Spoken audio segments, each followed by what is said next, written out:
Je l'aime toujours.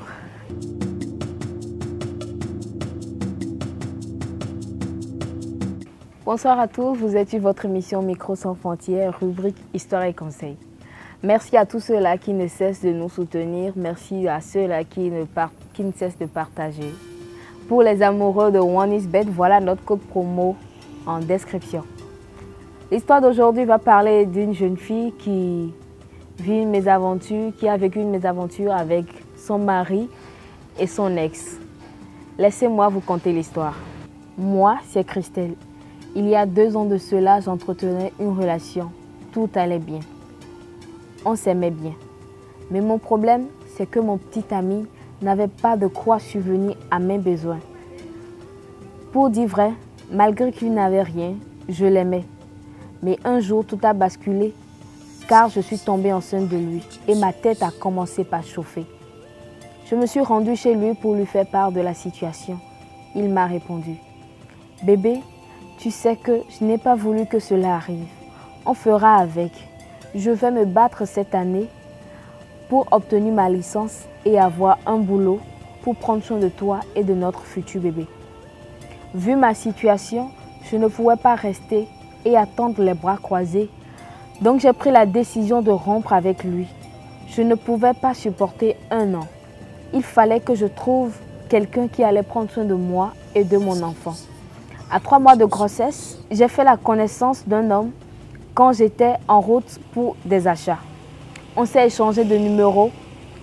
Toute la soirée, on l'a passé à causer. Il m'a rassuré que peu importe qui est le père de mon enfant, il est capable de prendre soin de moi et de mon enfant.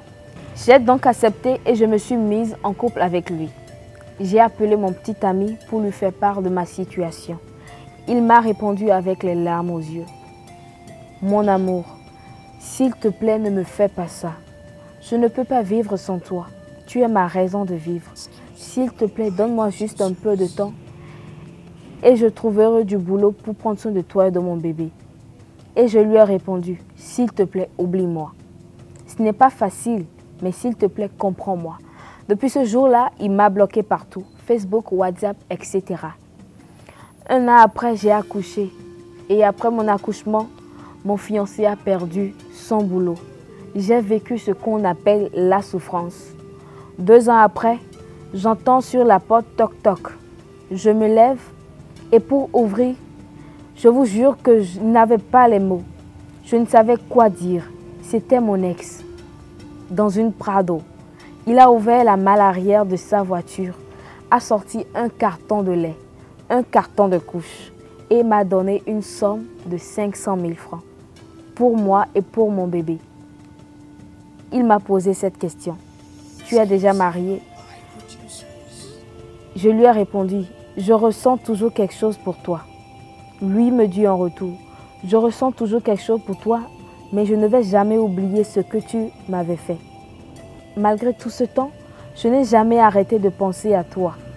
Je lui ai demandé qu'il entre à la maison, voir l'enfant et qu'on profite pour bien causer. Il m'a dit qu'il avait beaucoup de travail au bureau et est parti disant qu'il va revenir plus tard saluer l'enfant. S'il vous plaît, je l'aime toujours. J'ai besoin de vos conseils. Mesdames et messieurs, vous avez entendu l'histoire. Cette dame a besoin de vos conseils. Va-t-elle quitter son mari pour rejoindre son ex, c'est-à-dire le père de son enfant, ou bien va-t-elle oublier le père de son enfant? Elle a besoin de vos conseils. Merci beaucoup. Partagez, likez et puis commentez.